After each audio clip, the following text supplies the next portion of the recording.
Welcome back on civil service pro YouTube channel. So everybody, क्यों news में बना हुआ है इक्वाडोर, इसके बारे में बात करेंगे। ठीक है।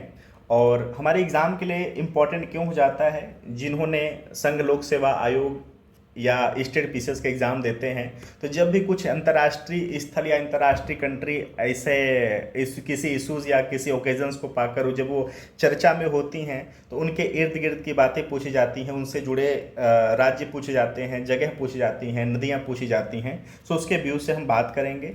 सो चलिए स्टार्ट करते हैं। सो इक्वाडोर, जो राजधानी क्वेटो है, याद रखना। ठीक है कि राजधानी इसका क्वेटो है, इक्वाडोर का। क्लियर। चलिए, सो क्या मुद्दा है पूरा, इसके बारे में हम बात करते हैं। क्लियर।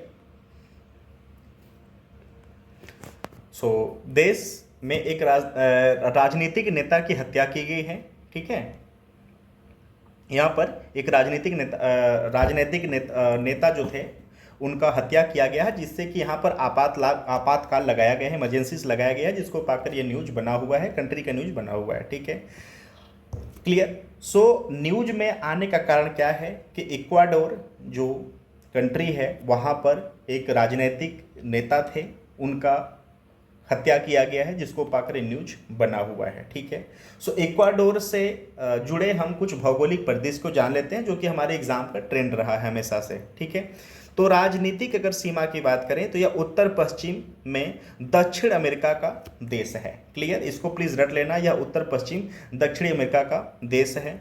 ठीक है। इसकी सीमा उत्तर में कोलंबिया, पूर्व में, दक्षिण में पेरू और पश्चिम में प्रशांत महासागर से लगती है। ठीक है।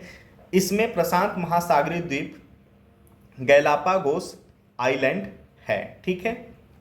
भौगोलिक विशेषता की बात करें तो मुख्य भूमि को 3 मुख्य भौतिक क्षेत्रों में विभाजित किया गया है, जैसे कि कोस्टा तटीय क्षेत्र, ठीक है, सियरा उच्च भूमि और ओरिएंटे पूर्व क्षेत्र। क्लियर। तो ये भी इंपॉर्टेंट है, आप इसको भी नोट डाउन कर लेना कि जो इक्वाडोर है उसको भौगोलिक विशेषताओं की अगर बात करें तो 3 मुख्य भौतिक क्षेत्रों में विभाजित किया गया है, जैसे कि तटीय क्षेत्र, उच्च भूमि और पूर्वी क्षेत्र। जो तटीय क्षेत्र है उसको कोस्टा और सियरा उच्च भूमि और ओरिएंटे जो है पूर्वी क्षेत्र। अमेजन जो बेसिन है, अमेजन बेसिन का मुख्य भाग इस देश के अंतर्गत आता है। ठीक है। और यह जो देश है भूमध्य रेखा पर स्थित है। This is the most important for the prelims. ठीक है। याद रखना कि यह जो देश है भूमध्य रेखा पर स्थित है। नदी की बात करें तो गुयास और नेपा, ये भी प्रीलिम्स के लिए काफ़ी इंपॉर्टेंट है। ठीक है।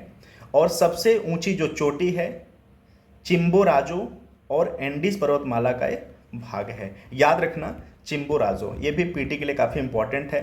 सो देखिए, जो प्रीलिम्स एग्ज़ाम का जो ट्रेंड है ना, उसके आधार से हम लोग बात किए हैं, क्योंकि अगर कोई कंट्री न्यूज़ में आती है तो उनसे जुड़े हम एक जनरल तथ्य को जान लेते हैं, तो हमारे लिए काफ़ी इंपॉर्टेंट हो जाता है। तो थोड़ा सा मैप में ये भी आप देख लेना कि ठीक है, इक्वाडोर है जो उसके ऊपर में, ठीक है, अटलांटिक ओशन है, कैरिबियन सी है, पैसिफिक ओशन है। सो इस हिसाब से देख लेना। इसके जो पड़ोसी कंट्री हैं, कोलंबिया है, पेरू है, ठीक है, ब्राज़ील है, ओके, गुयाना है, वेनेजुएला है, तो ये भी देखना। और बगल से पनामा कैनाल भी है।